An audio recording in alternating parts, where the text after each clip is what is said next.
Hello, and welcome to the Rebel Justice Podcast. I'm your host, Susan Pease Banitt, a licensed clinical social worker speaking to you from Portland, Oregon, in the United States.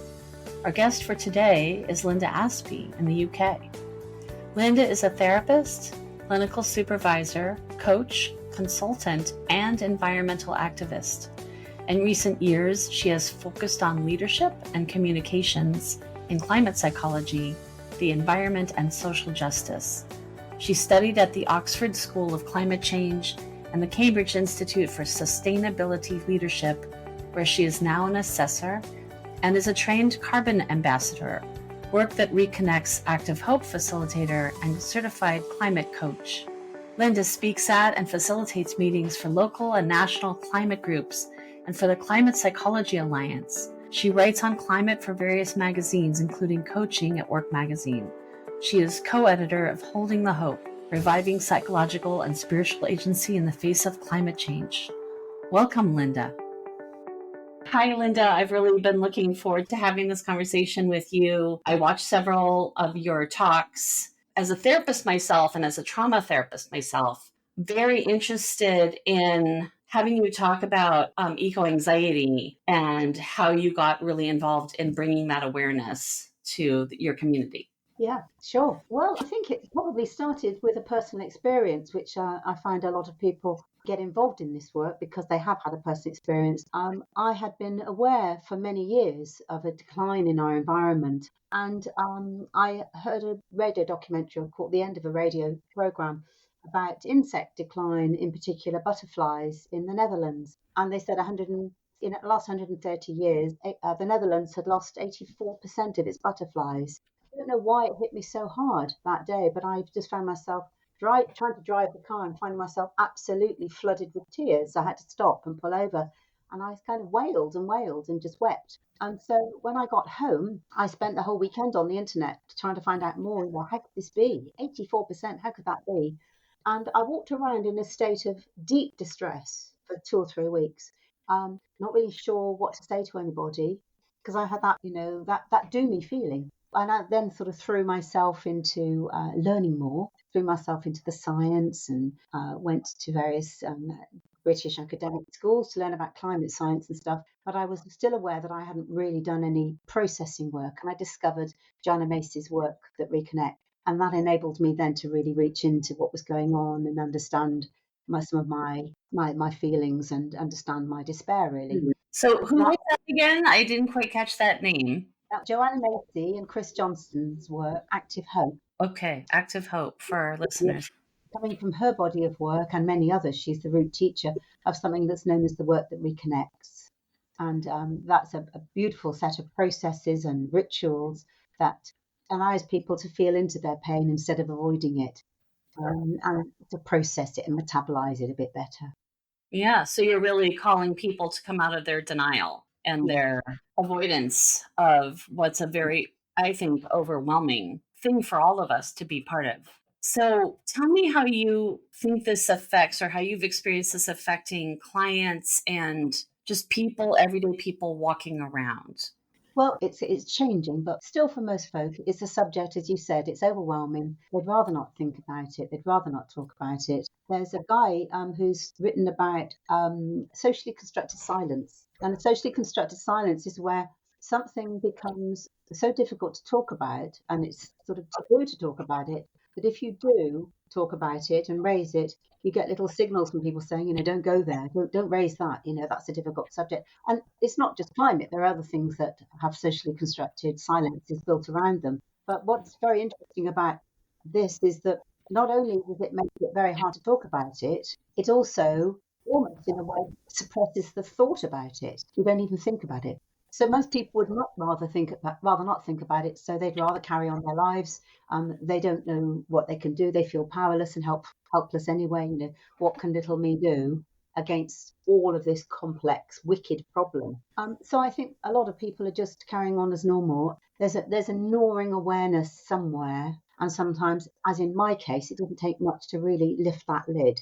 Right, that's what I was thinking about when I heard you tell that story, was that it's almost like sometimes I think of it as like mental emotional static, kind of going on in the background all the time, but we're so used to living with it. And it's been for those of us who were born, a while ago, started with Rachel Carson's Silent Spring in the 70s was the first real alarm I remember hearing as a child. But it's hard to live at that level of alarm for long periods of time without it kind of fading into the background. Yeah, it is. It's unbearable to stay with it. There's a book called Staying with the Trouble. I can't remember the name of the author now. And I think it's very hard to stay with it because it also touches on some feelings of real existential threat. And we don't think about death much, do we, in our societies, particularly in the Western society? It's a taboo subject in itself. So we don't really have the rituals that maybe we would have had in generations ago around death. And we do lots of things to avoid getting old and all those kinds of things and looking old and all of that. So I think it's such an existential threat that, there's that fear of annihilation. Yeah. I mean, it hasn't quite come into our consciousness fully.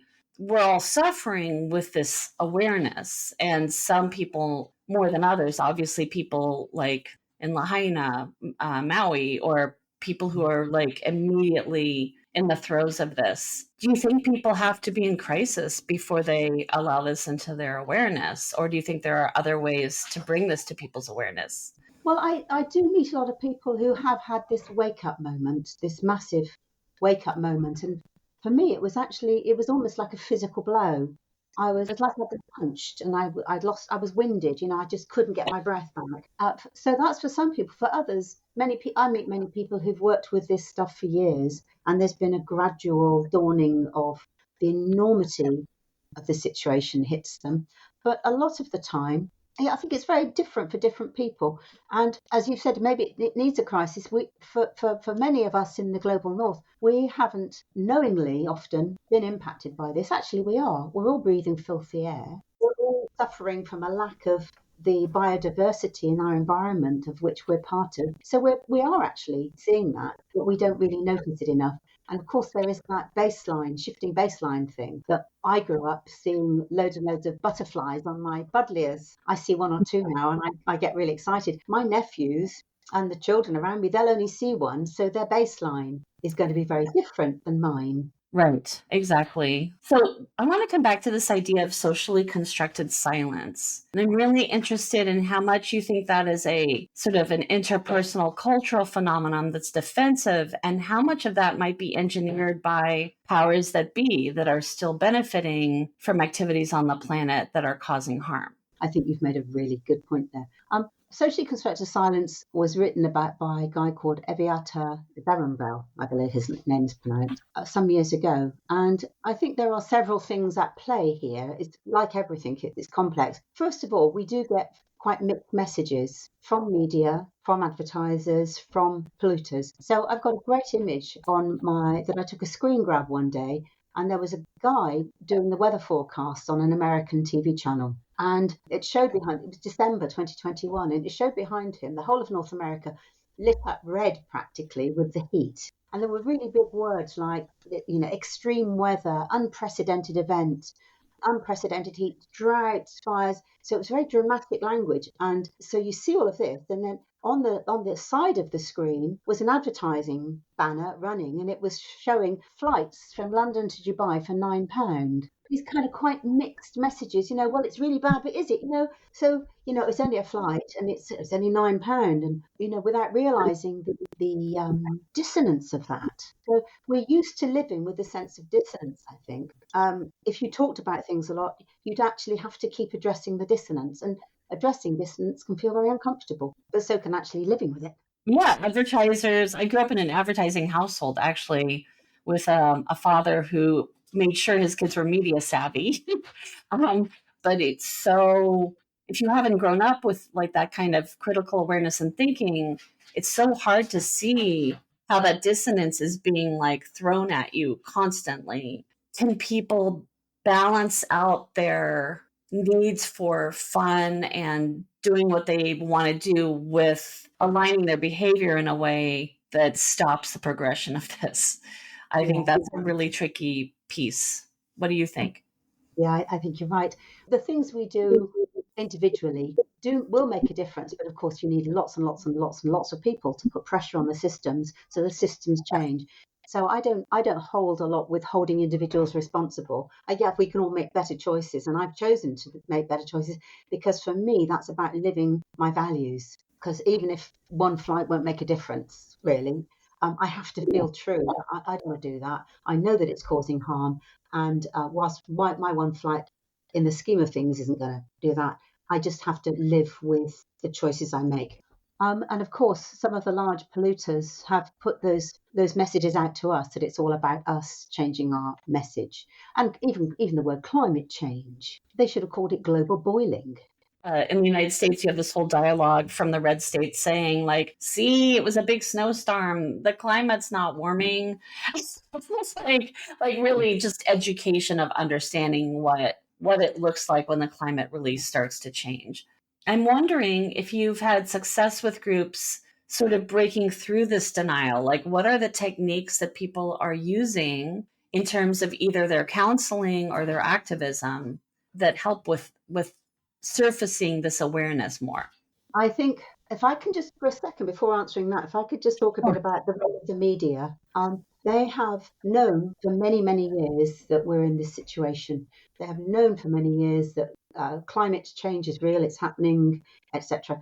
And for many years, certainly in the UK, they would balance any climate signs coming on the TV with a denier. They thought, for the reasons of they didn't want to be biased, they wanted to be seen as impartial. So they allowed that to happen. And also in the UK, the media and I think in America and Australia, where the Murdoch press is, I'm going to have to name it, where Murdoch press is, they drive the news agenda. They drive the political decisions. We like to think that politics here is influenced by media because, will the paper support what we're saying? The government always asking, what will the Daily Mail think? I'm actually seeing a massive shift, and it's actually the media that's dictating government policy. And so when we slow down on climate, it's normally because somebody in the media, often Murdoch Press, has got a vested interest because they require us to stay in a sort of state of helplessness in order to control us. I mean, that sounds quite paranoid, but I truly do think that the media have a massive role, and some of them should be hanging their heads in shame. Yeah, I think we could even go as far as saying they have an agenda. I mean, I don't know about your country or Europe so much, but I've done a pretty deep dive into who owns the media in the United States, and it's mostly bankers, oil companies, and other large corporate interests. And the oil companies certainly don't want to see a stop to their business of burning fossil fuels, right? So we have an inherent disconnect and conflict of interest in our media built in this country. And I suspect that may be true other places as well. Absolutely, absolutely is. And right now, the oil companies are actively pursuing more uses of plastic because they're hedging their bet that if we stop new oil, actually they've got to find something to do with all of that oil. They are really actively pursuing, continuing their policies, not changing them at all. So anyway, that's my political side coming out there. But you did ask, what was it you asked about people? Bringing people out of their denial and almost looking at it through a trauma lens, because that's the lens that I've been using for the last 30 years in my work with people. I mean, I've spoken at trauma conferences all over the world. I have written books and done podcasts, and I've never seen a talk on eco-anxiety. I've never been interviewed about it. I mean, I have talked to several of my clients about it, but usually because they bring it. So I just was really struck by that. I thought how it's like a blindness in our entire profession in a way. There's a magazine in the UK for one of the therapy bodies, and you could open that magazine and you would imagine you were living in a parallel universe because unless I or a handful of other people write about climate, nothing gets mentioned. It's just not mentioned. There's no conferences, there's no continual professional development, CPD, there's no training courses. Even the trauma conferences don't use anything to do with the environment, the climate, biodiversity loss, and the trauma. Our world that we're part of, that we've co-created, that we breathe and that we eat and the food and all that. It's like this part of us is being killed and we're not seeing it as that. Well, maybe we are. We're seeing it at an existential level that all we love and know is being destroyed. And that's overwhelming, unbearable. It's not surprising we're finding it very hard to talk about. Yeah. You know who is talking about it here do you know who Marianne Williamson is? I know the name, but I don't know her. She's trying to get herself into the debates for running for a Democratic candidate, and she is the only person speaking about climate change in the way you just did and saying they're killing us, like they're killing us. It's everything's being poisoned. And it's just a very, talk about an inconvenient truth. This is like an unbearable truth. However, what I'm finding here is that the young people under 30 especially, but people under 35, I'd say, are very aware of this and are very mad about it. They kind of don't know what to do with their rage about it right now. They need some leadership. But are you finding that too? It very much depends. There are large swathes of young people that I meet that haven't registered it, and yet and then on the other side, there are several young people, many young people who are extremely aware and extremely concerned. And Caroline Hickman and Bath University and other authors, Britt Ray, who you may know of in the States, they did a very large study of 10,000 young people across 10 countries back in May 22, I think it was. And they surveyed young people between the ages of 16 and 25 on their views on climate and the environment and what was going on. And the resounding majority were worried about it. I think it was nearly a third said they had serious concerns about whether or not to have children. I didn't grow up wondering whether or not these things would happen in my life, in the same way that they do. A large number said they had very little faith in leadership. They felt very let down by leadership. And over 60% agreed with the statement that humanity is doomed.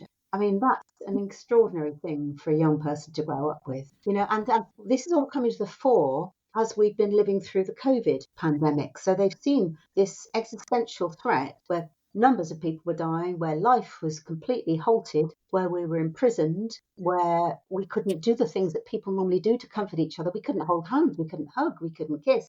Yeah, this is the world that they are growing up in. And they don't have the sort of cockeyed optimism, I think, that older people had the luxury of having, however false it was. We were growing up there very clear-eyed about this. But then I think we get into an area of learned helplessness and feeling just when you're 25 or 28, like you don't know what to do about it. Yeah. Yeah, absolutely. They don't know what to do about it. They can feel helpless. And it can evoke all sorts of feelings, from that helpless to hedonism. It's all going to go. I might as well just enjoy now. And who can blame them? And I meet parents who are extremely, they're just so torn. For example, I met somebody who, she'd travelled the world as a young person. She'd had an amazing couple of years, just touring the world and hitching and stuff and getting on planes. And she said, I want my kids to have the same, but I'm worried all the time about, what they'll catch when they go somewhere, because there's so many viruses out there now because of what we've been doing by going into places in nature and treating animals so appallingly and putting them in confined spaces and taking them out of their habitat. So I'm worried about them. I worry about their well-being. And she said, and I feel bad about putting them on a plane, but I want them to have what I had. So it's a time of real dilemma for a lot of people. It really is. My practice has been very focused the last several years on very extreme forms of trauma, ritual abuse, and mind control, which is also something that people are in general denial about. And it's kind of, again, it's like the danger that's all around us. And I've really struggled with how much do I tell people what I know? Because it's so devastating. It's like that moment you had with the butterflies. Like I've had colleagues and people that have had that moment with these clients of like, oh my gosh, there's a whole world going on here. I think we saw that with Black Lives Matter too. It was like there's a whole world going on here that white people didn't know about. I was trying to explain to younger people, like when we're growing up, information was so scarce. I had my Encyclopedia Britannica, but there was nothing in there about systemic racism, right? So it's like, how did you learn about those things, when you were young? Now we almost have the opposite problem where we have the super glut of information, which I think can also lend itself to a kind of paralysis of like, there's so much information. How do I apply it? And that's been my big thing. I've been talking to people about, especially older people, like with your children, is like, yes, they have all the facts. They have all the dire information, but they don't have the wisdom of how to apply it. And I feel like maybe that's where we come in. So I wonder if you could talk about what are these sort of tools of application that can be used with this awareness? I love how you use the word wisdom, because I think that's Daniel Schmachtenberger said recently on a podcast with Nate Hagen, human intelligence unbound by wisdom is the cause of our problems, because we're very intelligent. We've invented lots of stuff and we've made lots of stuff. We've been very creative, but we've not actually bound it up with wisdom. So I think that for me, I think a turning point for me was understanding the work that reconnects a lot more, and also doing a lot of work on decolonizing my mind. I began to realize as I saw the world around me being destroyed and us destroying it and things that I loved being destroyed, I kept reading. I was really hungry for knowledge, as you've mentioned. But it just really occurred to me that this climate change is racism. It's racism. It's a systemic injustice. And of course, we know that it impacts the most vulnerable, the most disadvantaged people on any level, wherever they are in the world. And so there are some that say, hey, who are you, rich white woman, to be, getting anxious, or, rich white kids to be getting anxious, privileged white kids. Who are we? And I think, well, we have to understand this in order for society to change. We don't need to feel guilty about feeling anxious. So I think that's the first thing, because I often do get people coming, young people saying, I shouldn't feel anxious because I've got so much, I feel guilty. I mean, humans are very good at layering emotions, aren't we? We can feel guilty about feeling guilty. So I think what we can do is we can open our hearts to some tough learning. And we have to be able to look at this squarely in the eye and say, okay, what have we done as a society? What have we partly, been responsible for creating, not with malevolence, but what are systems that we're in that have to change in order for us to shift? And one of those biggest things we have to do is we have to focus on equality much, much more than we ever have done. And that concludes the first part of our insightful interview with climate-focused therapist and coach Linda Aspey. Join us next time when Linda talks to us about the impact of climate anxiety on young people and what we can do to get involved, to take action ourselves and get some agency back over our futures. Rebel Justice Podcast is produced by The View magazine. You can subscribe to The View at theviewmag.org.uk and follow us on our social media. We are Rebel Justice on X, formerly Twitter, and The View magazine on Instagram, LinkedIn and Facebook. This episode featured Linda Aspey as our guest. It was hosted by Susan Pease Banitt and edited by Charlotte White. Social media by Courtney Mudd.